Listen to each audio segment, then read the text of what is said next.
Hamas. Now for a special report from the CBS News Network.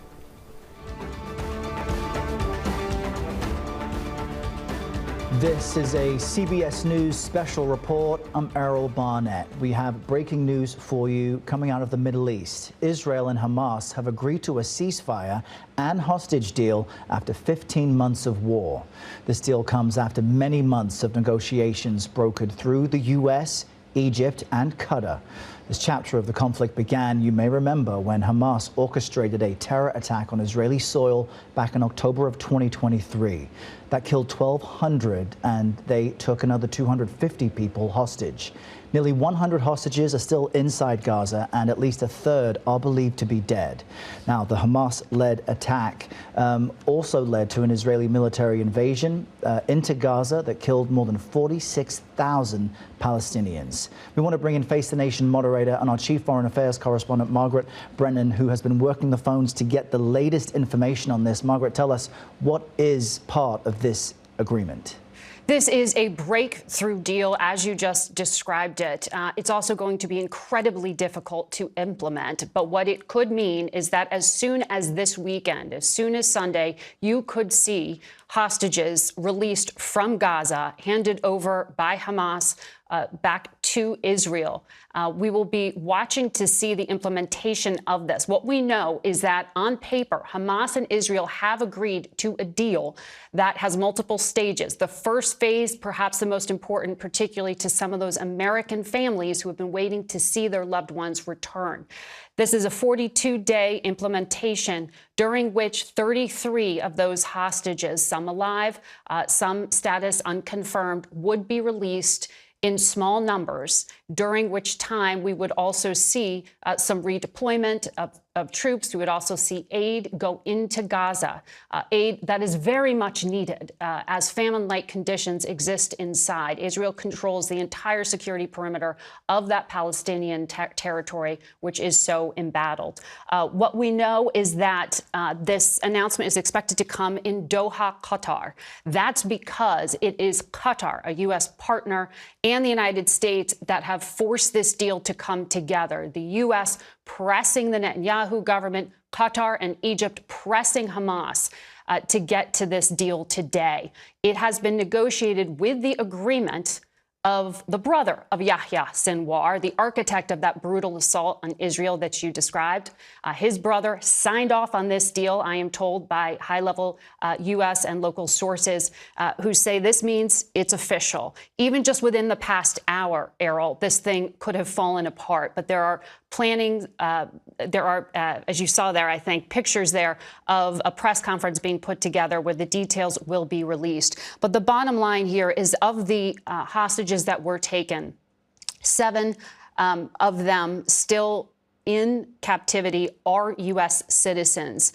3 of them assessed to be alive. We will have to see if this deal is fully implemented, meaning this is little by little, a few hostages, movement on each side. If all the steps go through and this is fully implemented, they could see the return, for example, of 64-year-old Keith Siegel, Idan Alexander, a U.S. citizen, Sagi Chen. We'll be watching for that, as well as the remains of some of the hostages that remain in Hamas captivity. Errol, this is really striking because it comes in the final days of the Biden administration. It was President Biden who sent his diplomatic team saying, get this done. In fact, U.S. negotiator Brett McGurk has been there for the better part of a month trying to get negotiations closed. And what's so fascinating here is he had assistance from Donald Trump's Middle East envoy, Steve Witkoff. And I am told by sources in the region and U.S. officials that they were working really as a team representing the United States, pressing Israel to agree to concessions, pressing Israeli Prime Minister Netanyahu to agree to these concessions. In the next few days, this will be critical. Back in Israel, because it is a democracy and they have a process for that, the deal will still have to be agreed to by the cabinet. It will still have to go before the Knesset. And one thing to watch here that could really lead to political blowback, and I know our Rami Inocencio is in the region watching this, is the names of the Palestinian prisoners who will be released. There are a number of Palestinians who are part of this deal who have been in Israeli detention facilities for some time. As their list of names is made public, we could see court cases challenging the release here. So there is a process here that could make this very difficult in just the next 48 hours. But the U.S. at this point believes they have gotten Israel and Hamas over the finish line here with the assistance of Qatar and Egypt. And for Joe Biden in the final days of his administration, this is the deal that he was really wanting to see to bring to end such an incredibly bloody war that has killed over 47,000 Palestinians in Gaza, that has upended the entire Middle East and also weakened one of the biggest adversaries of the United States in the Middle East, Iran. But we will be watching this carefully to see implementation follow through. But a big diplomatic win for him just to get to this point.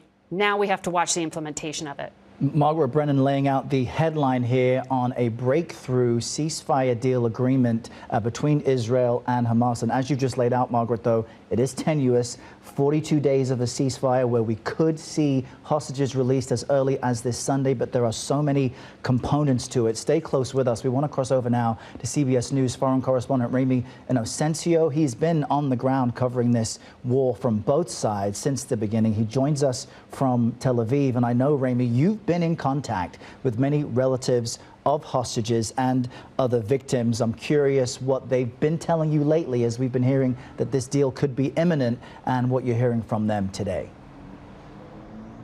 Errol, yes, that's right.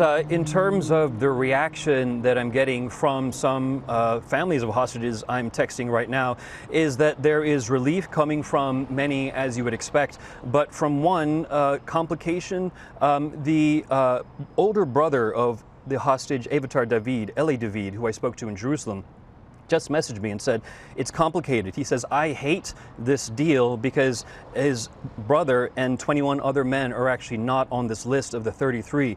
Of course, he is hoping that there's a comprehensive deal here, but this is showing the cynicism that people have been thinking about when it comes to Hamas in its dealings with Israel. The relief, no doubt, that many people are feeling here, mixed with, you would imagine, emotional torture, if you will, over the past 466 days, ever since the events of October 7, 2023.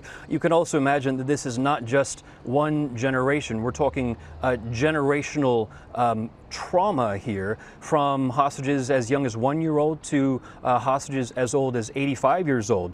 Another brother of another hostage, Michael Levy, talked about his brother Or Levy, who was abducted from the Nova Music Festival. You know, I asked him, how does he keep hope alive? He said that's the only thing that he can actually hold on to. He also said, talking about the intergenerational anxiety, he said that while his brother was abducted, hopefully still alive, his brother's wife was killed in the events of October 7th, when a grenade was hurled into her shelter. But their 3-year-old son, Almog, turned 3 years old without his parents. I asked Michael, Almog's uncle, if he was asking less about his parents. He didn't say that they were asking less about him, but that he was actually forgetting faces, thinking that strangers were actually his parents. So this is the ebb and the flow of the emotions that have been happening here. No doubt a lot of relief, but again, messaging with some of the hostage families right now, as one says, it's complicated because, of course, everyone wants to see all of their families, all of these hostages home immediately.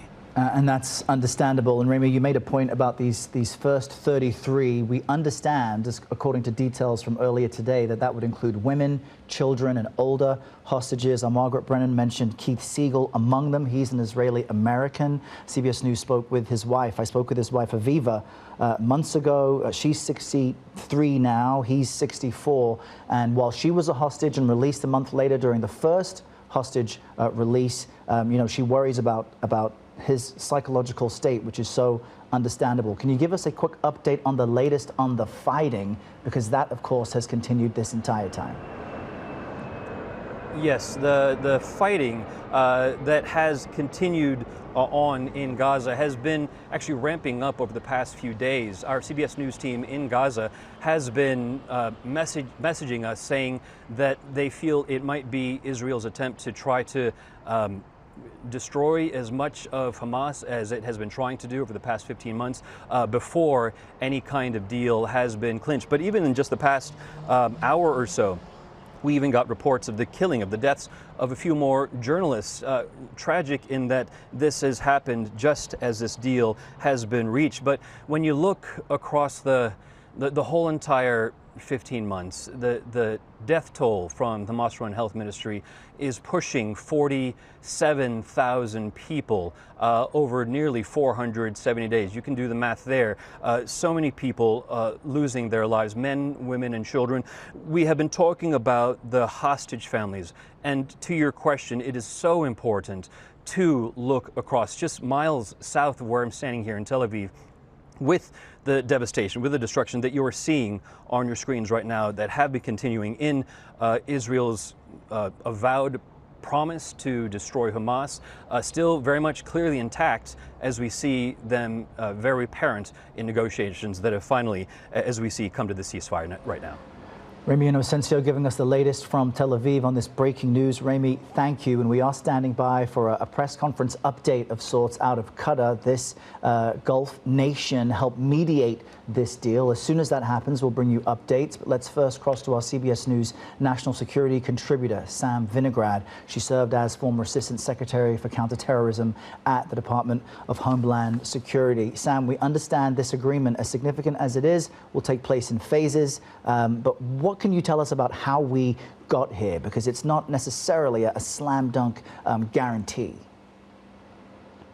We've almost gotten here before. We've been close to a deal, but over the 15 months since Hamas brutally attacked Israel, the negotiating positions of both parties have shifted. We have to remember that Hamas senior leadership has been decimated. Close to 47,000 people in Gaza have been killed, and conditions have deteriorated significantly. On the Israeli side, Prime Minister Netanyahu feels more strongly that he has accomplished his military objectives in Gaza and has been under enormous pressure to bring hostages home. So over the 15 months of this conflict, the sense of mission achievable as well as the underlying negotiating positions of both parties has understandably shifted, Errol.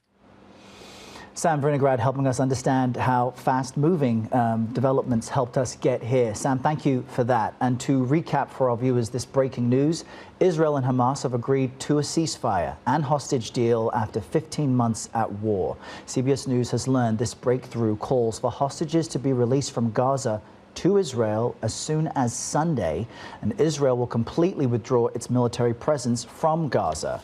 Now, this historic deal comes nearly a year and a half after Hamas launched a terror attack in Israel, killing 1,200 people and taking hundreds hostage. And that, as you all know, led to an Israeli military invasion into Gaza, killing more than 47,000 Palestinians.